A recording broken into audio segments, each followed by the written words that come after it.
Circuitos paralelos. En este video vamos a ver los circuitos paralelos. Las resistencias se conectan en paralelo cuando están conectados directamente a la batería.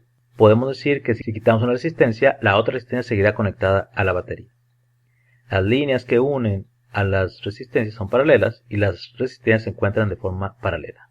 Podemos también decir que la corriente eléctrica tiene más de una trayectoria. La corriente sale de la terminal positiva y cuando llega a un punto se divide en dos partes, teniendo dos trayectorias diferentes, donde se vuelven a unir y regresa una sola corriente a la batería por la terminal negativa. Así podemos afirmar que el circuito paralelo tiene dos o más trayectorias para la corriente. En este caso, la corriente eléctrica total es la suma de cada una de las corrientes de las resistencias. La corriente total es la corriente que sale de la batería. Y para calcular cada corriente podemos calcular el voltaje de la batería sobre la resistencia correspondiente, R1, R2 o R3. El voltaje es el mismo en cada una de las resistencias y es igual al voltaje de la batería o voltaje total. La resistencia total es la inversa de la suma de las inversas de las resistencias individuales. Y por regular es menor que la menor de las resistencias en el circuito. La ecuación nos dice que la resistencia total es igual a 1 sobre la suma de 1 sobre R1 más 1 sobre R2 más 1 sobre R3, las resistencias correspondientes. Y la potencia o brillo cambia, en donde la potencia 1 es el voltaje de la batería al cuadrado sobre la resistencia 1, y así sucesivamente para las demás resistencias. En este caso, la menor resistencia tiene mayor brillo o potencia. Podemos resumir que la resistencia total del circuito se calcula como la inversa de la suma de las inversas de las resistencias individuales.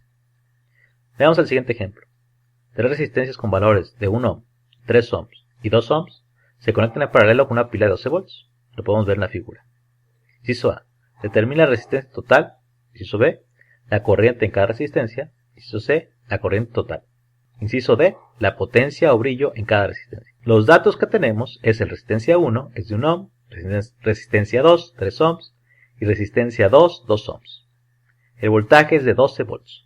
Las ecuaciones sabemos que la ley de Ohm es básica y para la resistencia en paralelo es la inversa de la suma de las resistencias, la corriente total es la suma de las corrientes y el voltaje de la batería es igual en cada resistencia. La potencia es el voltaje al cuadrado de la batería sobre la resistencia correspondiente.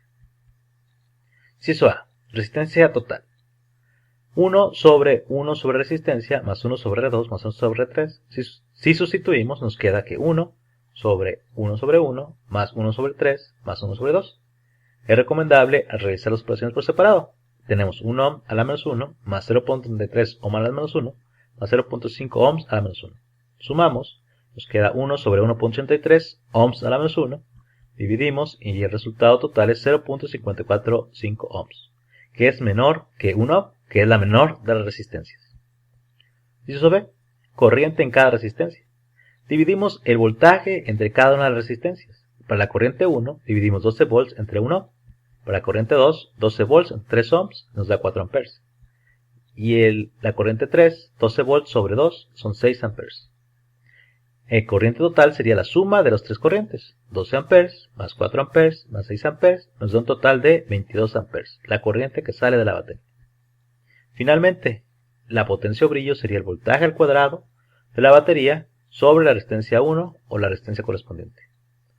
La potencia 1 sería 144 watts, la potencia 2 es 12 al cuadrado sobre 3, 48 watts, y la potencia 3 de 2 watts. El foco con el mayor brillo o potencia es el de menor resistencia, en este caso es de 1 ohm, que tiene un total de 144 watts.